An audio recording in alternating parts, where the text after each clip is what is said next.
My name's Tony Erskine, and I was graphic designer for Washington Development Corporation from 1968 to 1974.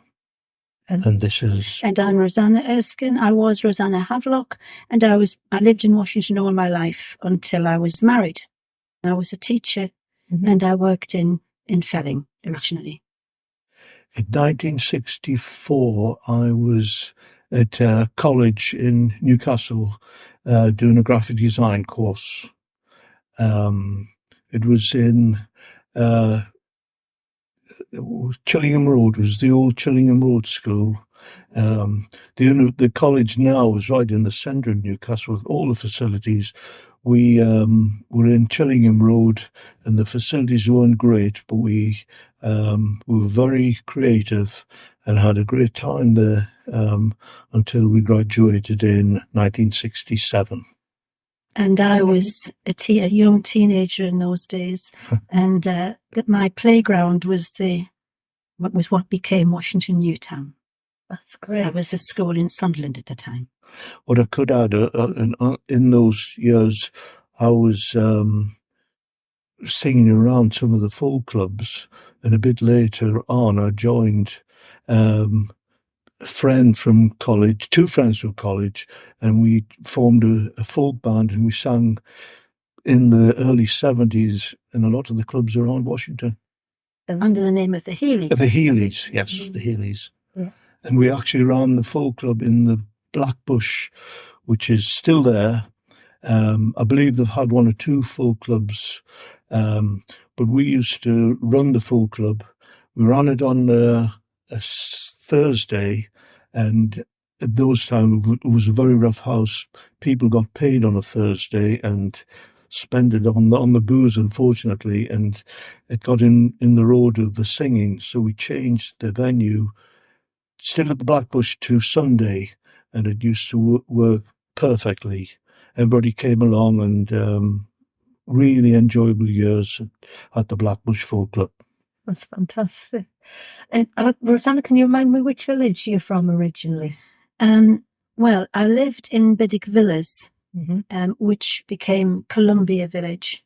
Goodness knows why they're called, because all of the streets around there were Biddick Terrace, Biddick this, but then they made that be Columbia, and Biddick Village became the area near the Victoria Hotel, just north of that. Why, I don't know, but I was Columbia. And one thing with Rosanna, a very sore point, right at the end of her street, was Cook's Hall. And that was a beautiful house, and that was demolished to make way for one of the villages. Which village would it be? Biddick, part of Biddick. But it was the most beautiful, beautiful manor house. And there were a family from Joseph Cook's family who owned at one time Cook's Steelworks, which was just a little way away from the Arts Centre, Washington. And the ladies who lived there was Miss Enid, Miss Josephine, Miss Mary, you had to call them that, and their nephew, who was Joseph. It was a beautiful place with stables and around the fields and tack rooms, and he loved horses, but he couldn't ride. And myself and my brother and a friend could ride, but couldn't afford a horse. So he bought a horse for us, and we chose the horse and everything, and we rode for him. And he enjoyed looking after the horse, but he couldn't ride. So we cleaned out the stables, which were filthy, and we unveiled these beautiful buildings which had been full of chickens, and chickens make a lot of dirt, you can imagine. So it was up to the ceiling with chicken dirt, and we shoveled it out one summer holidays, smelling awful, and unveiled these beautiful, like in Beamish, lovely stalls, and had the big stables down below with the horse in. And it was great. And also there was a big shed, not a shed, there was outbuildings, and there was a double door. And my brother said, "What's behind this double door?" And he opened up the double door, and there was I think it was a 1921 Fiat Torpedo car which was In immaculate condition. immaculate condition, but not quite working. But my brother got it working, obviously very basic mechanics involved, and he got it working. And my mother and my brother used to ride around Washington in this. My mother with a little chiffon scarf round her hat, and they would go around Washington. It was fabulous. And we had such fun. And the other memory about Washington at that period was the slag heap. Everywhere you went in Washington, you could see this slag heap, and gradually that was taken down, used in roads, I suppose. It was. But that was north of Columbia, wasn't it? No, that was Concord. Concord. It's now Just Concord. along from where F Pit is. Yeah. But when the town was designated, in their wisdom, they thought that this lovely hole that I was talking about should be pulled down. And so the staircase, it was beautiful. The staircase was shipped off to America. They had beautiful tapestries and everything. And the ladies who lived there, they went to live in a terraced house in Bolden after living in this mansion, it was pretty basic inside. So they lived very frugally, but they always dressed for dinner in their beautiful clothes, and he would dress in his proper evening things. They were very proper, but they looked like tramps when they were out around. They just dressed in messily. Used to sell flowers, I think, somewhere. But anyway, when they decided that it was to be demolished and they had to get out, he went down to live in Pickering. I don't know why in Pickering. And we just couldn't bear to go and watch the bulldozers come in, because that had been where we'd lived, you know. We played there, we'd worked there. Brian Ferry's dad was the gardener for them at post-retirement from the pits. So he used to be there. And so it was very, very sad for us. And I never understood why they felt the need to demolish that beautiful, beautiful house. I'd love to know why, because I imagined them making it into something like a country hotel or something, you know. I don't know why they didn't. They probably would these days. Yeah, possibly. But then you can't rebuild it. No. Tony, how was it that you came to the Development Corporation? What was your journey to be a part of that?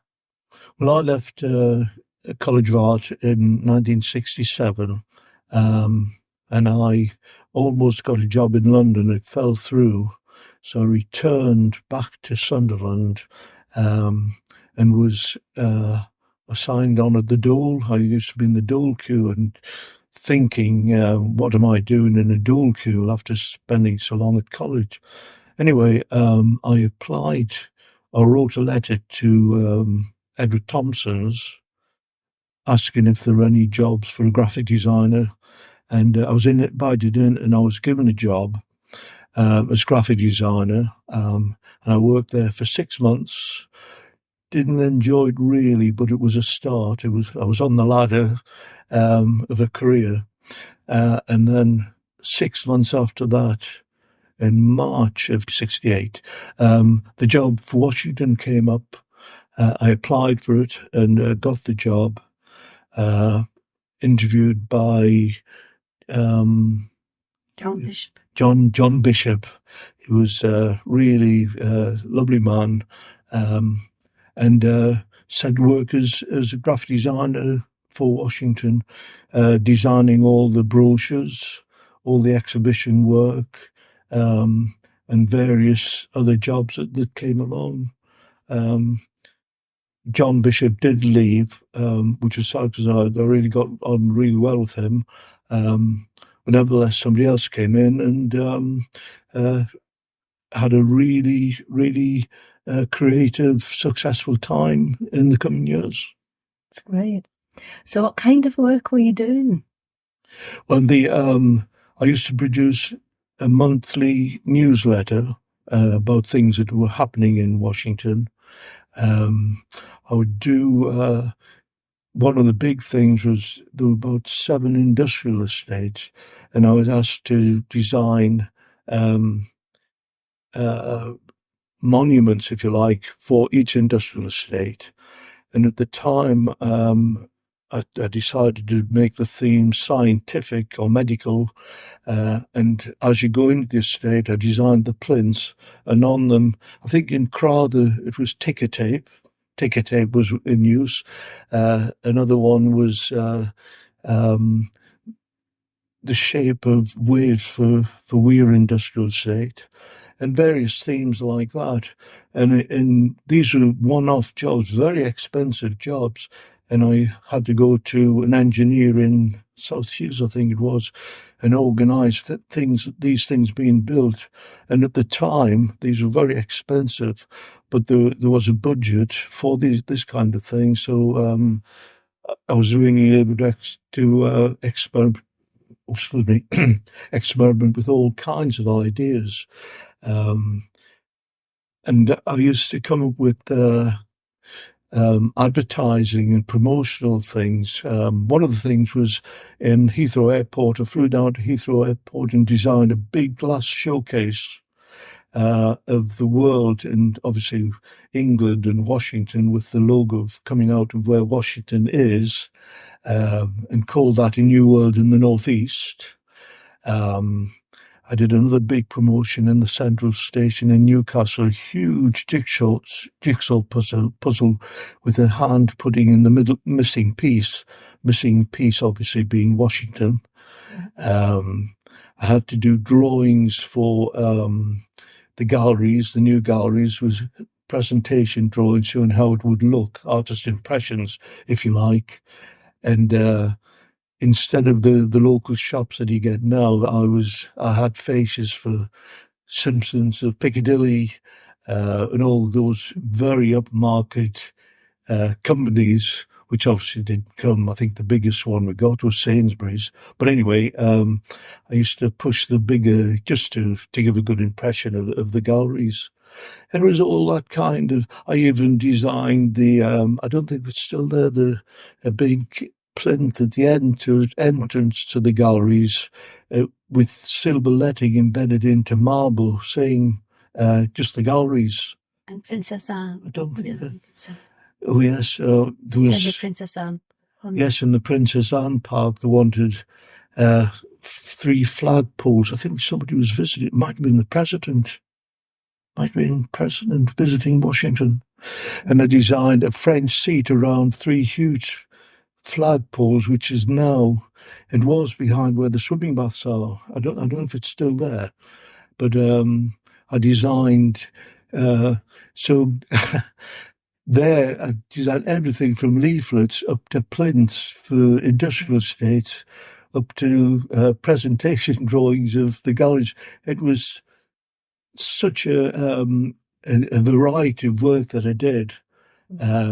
And I was working with a very, very young staff, and where they wanted ideas, and I just had a great 7 or 8 years just producing this lovely work, creative work for a great organisation. It's brilliant. So were you given a lot of free rein to come up with ideas, or did they give you guidelines? No, I was given, I'd obviously get a brief, and then I'd have to go away and come up with ideas and present them to the head, Mr. Holly. And then from then we'd discuss changes, and I'd go back with the finished things. Like in the exhibition, you might see some original drawings of the plinths for the industrial estates. There's the original drawings, which sadly have faded, but I think the ones that are presented have preserved much better, and they're the ones that would be presented. They'd get the rubber stamp and they'd go into production. And as far as I could, some of them I couldn't. I'd liaise with the people who were making these things, but a lot of the engineering work, I just gave them the idea, and they'd come back with drawings, and I'd just have to alter them or just give them the go-ahead. But yes, given a free rein, generally, sometimes I was asked to do a specific thing, but generally I had a very, very much free rein to come up with the ideas. It strikes me that there was quite a budget attached to this kind of stuff. Yeah, in those days, I'm sure somebody had his hand on the till, as it were, but often we'd come up with ideas and the money would be found. There must have been a big budget for all these things. Mm-hmm. They had to, because they were promoting the new town. They were trying to bring in industries, so they had to be really upmarket, and there was a budget for that. I never came across a job and said, "Oh, well, we can't afford it." Came up with the idea, like it, into production. It was as quick as that. Was lovely. It was great. I left Washington, and that year we got married in 1975. We But we'd- met because my brother and Tony went to art college together. Mm-hmm. And I was 14. Tony went to art college when he was only 16. Well, you just turned 17 as you went. And I just met him through my brother, so that was it. I was 14. But then we lived a little separately. And then I went to college, and then we got properly together in 68. Yeah, and we both ran the folk club and went off to various dances and old discos, and just got to know each other, really. It happens. And, yeah. But yeah, that was a long time. Yeah. And one day, Rosanna said, "Shouldn't we get married? Shouldn't we get married?" And I said something like, "Well, who would marry us?" Who'd have us? Yeah, who would have us? So lovely. But anyway, that was in 75. I just left, and I left in You left, early in you left in 74. 74, and October 75 we got married. So was that you must have still been living in Washington while all these changes were going on. Yes, What was it like? It was strange. I mean, luckily for me, I was in Biddick Villas, and that area where I lived didn't actually change, apart from losing the lovely feel stuff of the street and losing the gorgeous Cook's Hall. My area didn't change. I'd gone to school in St. Joseph's in the village. So all of that route up to school hardly changed. Although I was gone from there by then. But all I'm saying is my stamping ground didn't change that much. But the whole thing of the new town, there was a lot of angst about it, really, because people didn't know what to expect.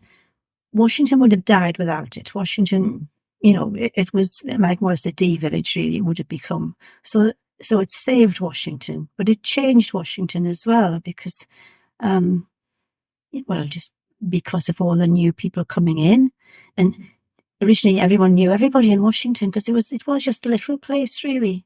Yeah. And then suddenly all these industries came, and all these roads. The roads were just beyond belief. I mean, it's an excellent road system, but at the outset, they had all those ridiculous numbers. You'd have heard about the numbers. Oh, And no one knew. I mean, I know I was in district number 7. Why? I don't know. But my brother, who'd moved away, came back home, ended up on the highway, and didn't know how to get home. So he actually had to get out of his car to look to see a landmark. And he saw a landmark, and then he knew kind of which area. It was just ridiculous. But having said that, we were just saying the other day, when we were going, we had to go to a few different places. We said, these roads are so good because everything is just so interconnected. But at the time, it was a nightmare, absolute nightmare. When I was at the corporation, we used to do, I didn't do many maps, but I used to do some of the maps. And I knew the districts, so I used to go out driving along the roads. It wasn't a problem for me. Yeah, you were the incomer, and you knew, and the people who lived there didn't know it was. When were you living when you worked for the Development Corporation? I was living in Sunderland. I lived in Farringdon with my parents. And other than, as I said before, that had I got this job in London, I would have gone to London probably. But no, I was staying there. I was in flats in Newcastle while I was at college. But yes, moved back home and lived there until we got married, really. As you did in those Yeah. days. I used to call quite a lot at Rosanna's house. Used to visit quite a lot, but no, I was quite happy. In those days, I had a little Austin 7, very old car, which was much admired at the corporation. I used to park this little Austin 7, and I used to like just tootling around in that, but I never really considered moving. I should have really got a flat somewhere, but People didn't I was, do that in those days, really. in those days, they tended Just to stay at home. at Well, I certainly did, and I was quite happy. You know, when he had his Austin 7, you know what an Austin 7 looks like in the box. We went to see Bonnie and Clyde in it, and we dressed him. You had it twirled the other night, and like a little hat on my Bonnie, and we went off to see this thing, and then we came out and we'd forgotten where we'd parked the car, and we had to ask a policeman, do you remember? oh yes, it's just How do you find out you see an Austin 7? Just had forgotten it. So we must have looked all right. Oh, that's lovely. and there, another funny little story was the Austin 7. I used to tinker with it all the time, and we sold that. And one day there's a garage in Sunderland called Turvey's, and in the window was a TR5, and I used to admire this car from the bus because I didn't have the car, so I used to use a bus. And anyway, And you got a Mini first. oh, there's a Mini. You got Oh, that's right. A little orange Mini. I went from the Austin to the Mini, Yeah. and somehow I used to get on the bus and go past this Turvey's. Anyway, Turvey's was taken over by another company, and there was a huge sale on, and this TR5 went down to half its price. So I don't want to have that, and bought it. So I went from the Austin 7 to an Austin Mini to a TR5. Beautiful car. Actually, we got that wrong. We got that the wrong way around. Is it? Yeah. You went because you sold the TR5 To buy the to Mini. buy the Mini So because it we were was- getting married. So Yes, it was the Austin to the Austin TR5. to the That's right, because when I didn't have the Austin, I was using the bus, and that's when I sold it. And then when we got married, because it was a lovely car, but it was very expensive. It was fuel injection, it was fast. And anyway, when we got married, that had to go, and went from that down to a little Mini. orange Mini. Oh, dear. oh. Yeah. And in those days, we used to share the money. Eventually, we each got a car. Because Rosanna was teaching up in Felling and I was at Washington, so one car wasn't enough. But yeah, down to a little Mini. But I love that little Mini as well. Lovely little car. But whereas the TR5 was walnut dashboard with all kinds of Bits. dials and buttons, and the Mini had a steering wheel and a speedometer. That was it. I can imagine. Very different. Oh, man. So you mentioned like the car being admired at the Development Corporation. Now, I get the feeling there was real camaraderie there. Is that right? Oh yes, yeah. We had we had barbecues, discos.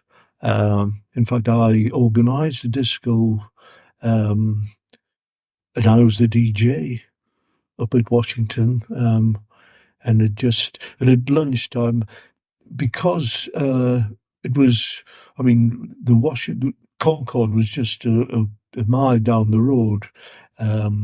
People used to stay there. There was a lovely canteen, and next to the canteen was an area with seats, and everybody used to have the meal, and then go into this and just have a chat and and play music, tell jokes, and just a nice atmosphere. So yes, everybody was more or less at the same kind of age, except the some of the executives. They were older, but the staff, so very much camaraderie, and We're these still friends with people from there, aren't we? yeah, we still bump into people and remember the good old days. And I went there after, I think after 25 years. Anybody who was still around was invited back to Washington, and quite a few people came. And they took a photograph of everybody, of every department. And it was good to see, people that you remembered from 25 years before that. So, yeah, so yes, was very, very, very, very friendly, and yes, happy days. Yeah. Were you in the cast of Holly's Follies? I was. I need to work out which one you are now. we sing the song, I think it's Obla Obla. Right. And then, Holly's Follies. Yeah, that was brilliant. It was, it was a bit like Monty Python. It was just sketches. And it was myself, Cess, and we had this band, there's Oblida, Oblida. That's what we sang, different words. Yeah. Some of them were near the knuckle words. But we used to have rehearsals for that, and at one time I think said, "Oh, we could form a band here," which never happened. But we did obviously went on to form the Healy's, but it was great fun. That's lovely. Yeah, and you got some forget the names of them now, but very executives who were, behind the desk kind of people, old-fashioned office, and they were doing silly things on this thing. It was great to see, loosen the tie and just, get on with really, really good. And at Others Hall, we had an office around a quadrangle, a lawn, and in that lawn were pheasants.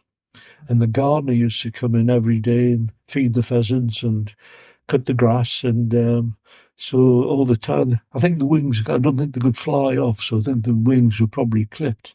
But if you wanted just a little bit of tranquility, you just look out on the lawn and see these pheasants wandering around. It's really, really lovely.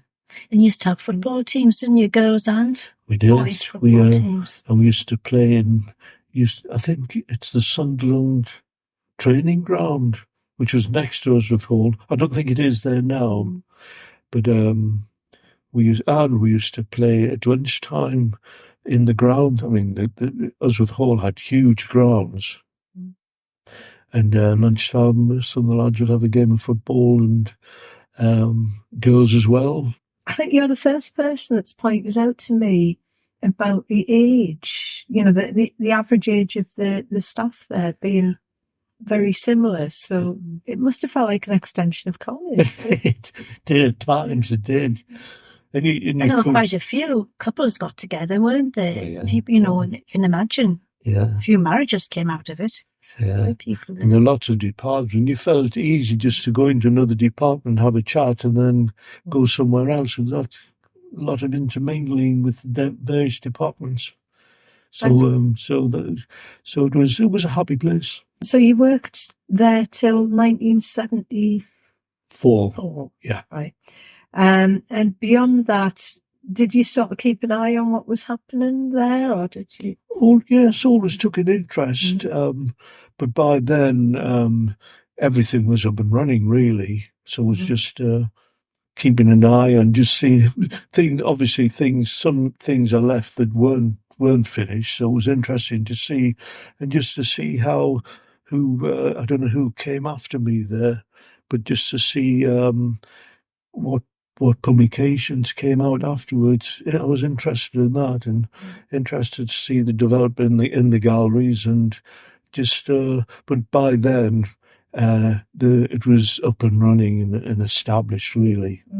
So So I think it was just time to move on and, do something else. So, And after that, it was time to point out to the children, that's one of your dad's monuments. That's one of your dad's monuments. I used to do that. How did the kids respond then? Well, just, picture, they don't really realise at the time. But I suppose in later life, they realise maybe it was quite a big thing. The other questions that I'm asking most people is, one is what mistakes were made. Now, you've already mentioned the district numbers, but were there any other mistakes made that you can think of? Things that could have been done better? Not really. Well, as I've mentioned about Cook's Hall, I think that was one of the biggest mistakes that they made, demolishing it. Yeah. I was all very enthusiastic about what they were doing. But as you say, I think the as you were saying, that the district numbers, that was a big mistake. But which they did rectify, of course. They did realise it was wrong. They did, because I think along running parallel, I think it was Milton Keynes. I think they still had a number system. That might have changed down there as well. But no, apart from those two things, I was quite happy with the way it was going. Did you ever get asked to design something that explained which district number was what? Or? Probably on one of the newsletters that I did, that would be explained. In fact, I'm sure it was. But still, people were confused. I think even Tyne-Tees put out a crew into the area. They did. It was a farce. It was absolutely. It was like a spoof article, wasn't it? People getting lost and doing like my brother looking for where they were. And he's going up to a sign. It's 6, 7, and 8 up there. 5 and 2 were up there. 3. He said, "Wait, what are they?" I mean, they got the one good thing a lot of good things that they did, but it was the end of Newall's as well. Newall's was a major part, when I was a child, was a major part of Washington, with the big heap, which was just, asbestos and whatever else was in there, I don't know. But that was an awful thing. Right. And we used to go a regular walk for us as a family on a Sunday afternoon or something. We'd go down British Square, round to Cox Green, and then round and back up. But in so doing that, we'd have to pass this. And anybody who's from Washington will know about the Gassy Gutter. Have you heard about the Gassy Gutter? You'd go down, and somewhere near where Newall's tip was this gutter, which it was foul. But part of the walk, you had to smell it. You have to smell the Gassy Gutter. You just had to do it. So then go to the Gassy Gutter and then down and over by the Alice Well and everything. And that was all part of the war. But as I say, part of it was passing this blot on the landscape, really. One thing that comes to mind is when they get around the water cooler or the coffee machines. But in those days, somebody came around with coffee. Every office got, can you imagine at 10 o'clock on the desk, a cup of coffee and a biscuit? Wow. You don't do that these days. And I mean, she knew what everybody wanted. You didn't. What were you? Oh, yours is tea. Yours is coffee. 2 sugars, 1 sugar. She was absolutely brilliant. How many staff were there that she was remembering all those details? Well, it must have been in the hundreds, really. Yes. Morning and afternoon as well. And we had a lovely dinner lady, and in the morning we could all have bacon sandwiches, sausage sandwiches, and she used to just make them right, just right. So did you actually take stuff in for your own lunch? Or you had to buy it. No, what I mean is, do people tend to take food in for lunch, or did you go somewhere? Was it a canteen? Go to the canteen. Most people went to the canteen. I suppose some people took in sandwiches. But no, those lovely... with proper meals or just snacks? Yeah. You could have proper meals at lunchtime. No, they were bored. It's another world, isn't it? Another word from teaching, I can tell you. You don't leave your room. Exactly. Yeah. One thing I used to hate was it was more or less 9 till 5. So 9 o'clock, everybody was trundling in, and at 4 o'clock, everybody trundling. 5 o'clock. Right. And I used to hate that. I used to often just stay behind, just to so there wasn't kind of this crocodile of people going down, traffic jams and oh dear me. Big car park at the back. Yeah. And everybody, they should have kind of staggered it, some lot out at 4 o'clock, 4:15. But it's like the shipyards. People used to open the doors and the door. Yeah. And the same with Cooks. Where my dad worked at Cooks, and you'd hear the buzzer go, and you see all the men coming up, at the same time. They're glad to get out. Yeah. One particular thing I wanted to say was that Washington Corporation preserved the village, beautiful village.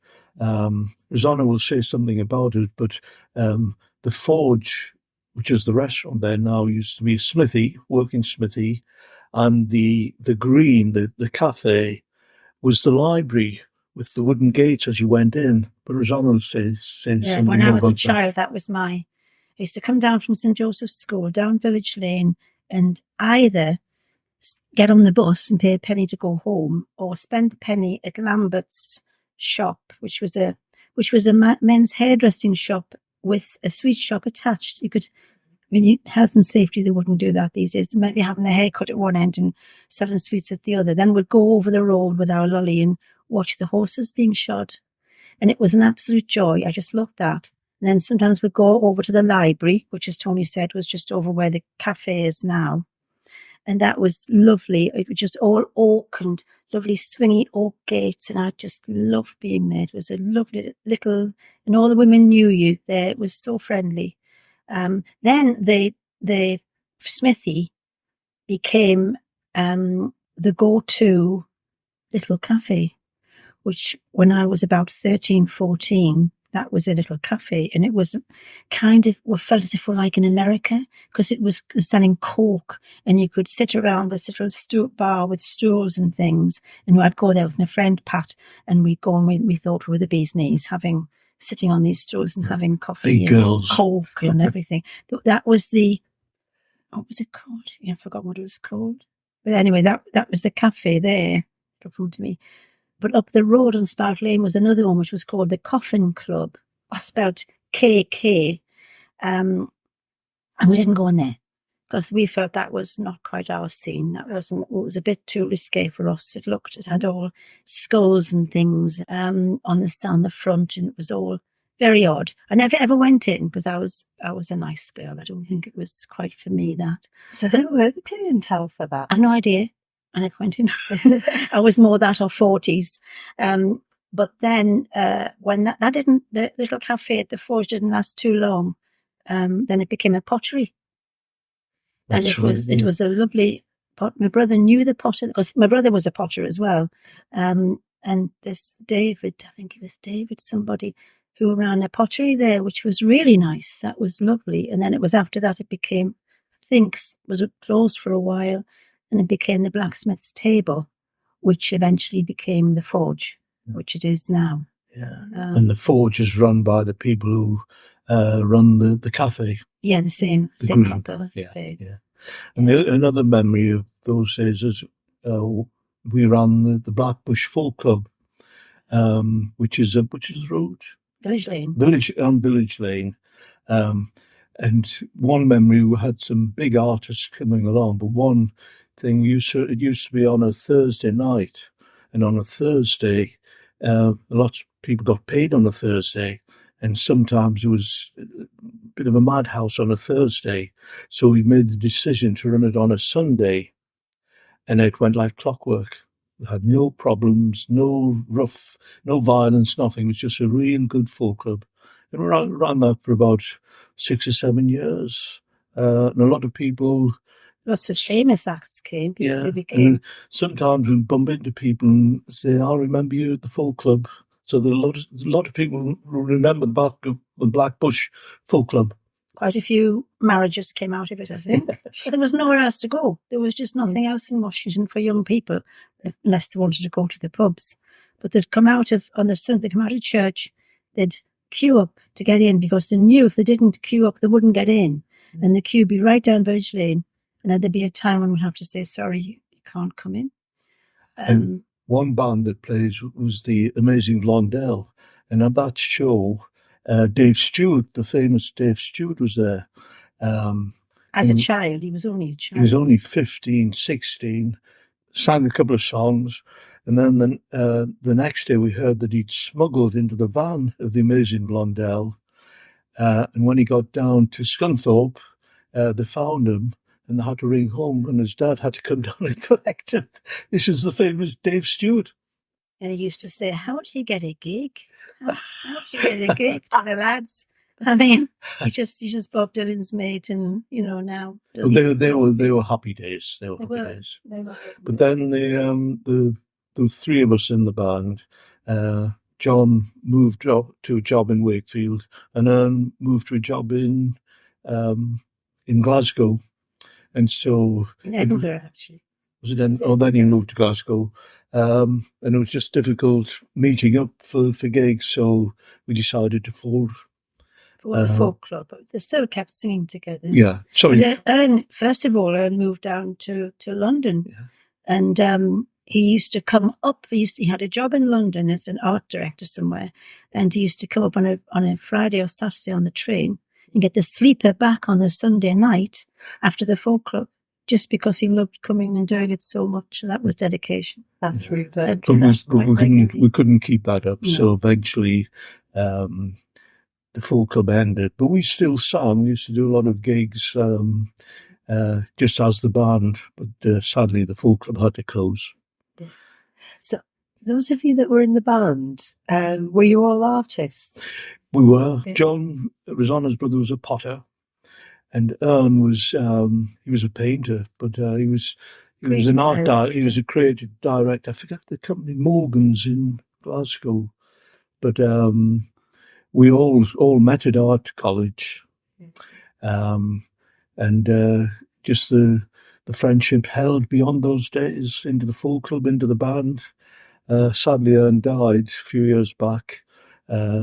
So we stopped performing, but we used to go to various places and hire halls and do some things and sell our art, paintings and my paintings and prints, and sell it for a charity called the Susie Fund, which we still run. We don't do the singing, but we still have an annual exhibition for the Susie Fund, and it's a charity that supports children in Ethiopia. So they were very, very happy days. Another memory from when I was a child, and probably most people anyway of that era, but I always remember everything was delivered to your door. You didn't have the shops that they've got now. So that when the new town came, and suddenly we had we had like a corner shop where we get a few things, a VG near us, which we'd use. And then suddenly we had all these supermarkets. But prior to that, the greengrocer used to come to the door, the grocer used to come to the door, the fishman, the butcher, the milkman delivered the milk with a horse. And then if you were lucky and the horse did what horses do outside your door, it was yours. You would never take it outside somebody else's. It was outside your door. You shovel. It was good for the roses. What else used to come to the door? Obviously, the rag and bone man would come. The coal man. Mm-hmm. You would drop the coal off.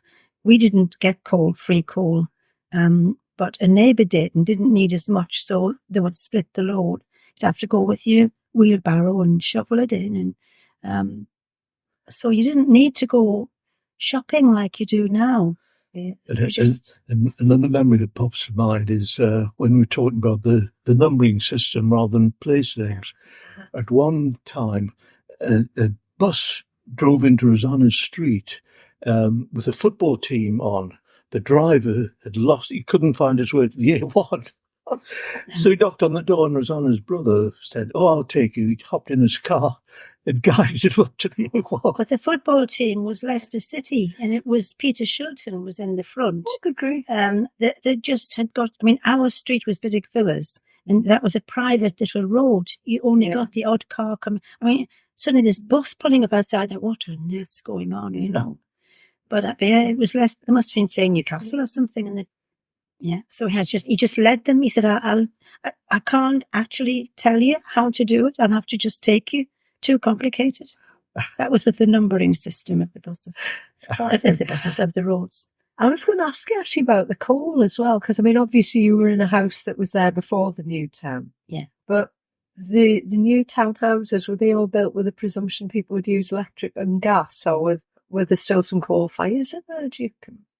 I don't know. Perhaps in the old village there'll be, but all the newer houses. That's what I was saying. In the new things the estates which were built by the Development Corporation, they wouldn't have coal fires, would they? No. It's old gas or electricity, I suppose. Yeah. Because if you look at the houses, one thing that children always draw houses with chimney pots. Yeah. But if you look around the Washington, there are no chimney pots. It's weird. But children still draw a chimney pot. Yeah. But yeah, I think those houses were designed to be not to use coal, really. Mm-hmm. And by then the colliery had closed, and they were getting rid of the slag heap. I suppose that went into roads or whatever. So it was, they were getting rid of it there. And everybody was. I mean, when I was a child, we had a coal fire, but I think in about the 70s is when we got the central heating. The colliery would just come with a lorry and just dump the coal on the road. Yeah. And you had to get any help you could to wheelbarrow it in or bring it in with pails. But hard work. Saved a lot of money anyway. The other thing that came to the door, just thinking there, was the Clean Easy man. Do you ever know the Clean Easy man? He used to come, and it was, I can remember, I must have been just about 3 or 4. And I remember this man coming to the door, and he was a black man. And it was the first black man I'd ever seen, because you just didn't see black people in those days. And I can remember just being wide-eyed at this man who was so lovely. And he used to have a suitcase, a big old-fashioned leather suitcase with all their wares in. It would be cleaning equipment, the Clean Easy company. But that's a big memory of mine, of him coming to the door, and just this black man. Well, how things change. Oh, yeah. And the other thing, we were talking about Cook's Hole. Yes. Now, Cook's Hole, its real name is North Biddick Hole, which often is confusion between Biddick Hall, which is the name of Lambton's house. Mm-hmm. And their house is Lambton. It is Biddick Hall, but ours was North Biddick Hall. And that was, they had a ghost. And I mean, it was really funny, because the 3 ladies who lived there, Miss Mary, Miss Josephine, and Miss Enid, they'd seen the ghost, and they knew about her. And Joseph, who was their nephew, had seen the ghost, but they didn't tell each other. They were protecting Joseph, and he was protecting them, so they thought. But they all knew. But one day we had the horses were down in these beautiful stables, and the horse was there, and the horse was going wild, and we went up, and we saw that she was in a lather. She was just totally, her coat was curly, and she was wild-eyed, and she kicked the sides of her stable in, and she kicked her bucket in. She was just going wild inside this stable. And Joseph said he'd seen the ghost walking past the stable. And I said, she was absolutely wild. Yeah. And did she calm down afterwards? She did, with a lot of loving care and everything. She was in a real state. I mean, some people believe in them, people don't. But this is just what happened. I know this is what we heard and saw. And another time, the horse used to often come down on the horse to our house. And my dad and my mum would give her a stroke and an apple or whatever, and off we go. And one day, in our living room. I looked down and said, hey, this was Cherry. I had a couple of horses. One was called Cherry, a beautiful chestnut. And I said, here's Cherry on her own.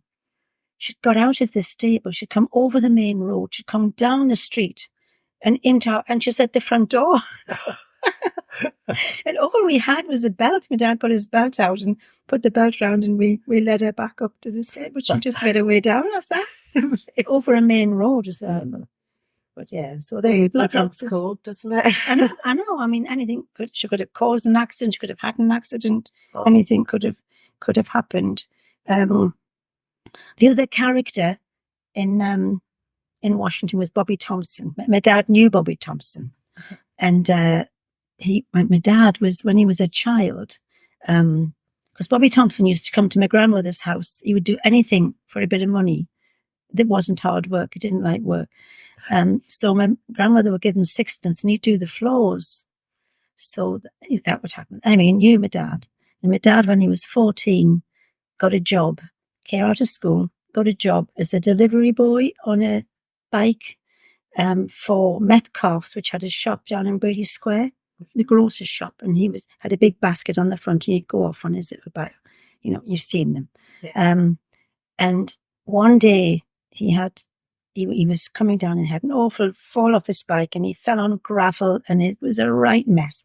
Bobby Thompson happened to be around, and he said to my dad, you know what you do? He said, and he made up this story of how he'd had this terrible accident, and he would get parish relief and all this, and he went off with my dad, and he took him in, and he got him the equivalent to 50 pence parish relief, which he took to my grandmother, and my grandmother went ballistic because she said, this is not the way we live, you know.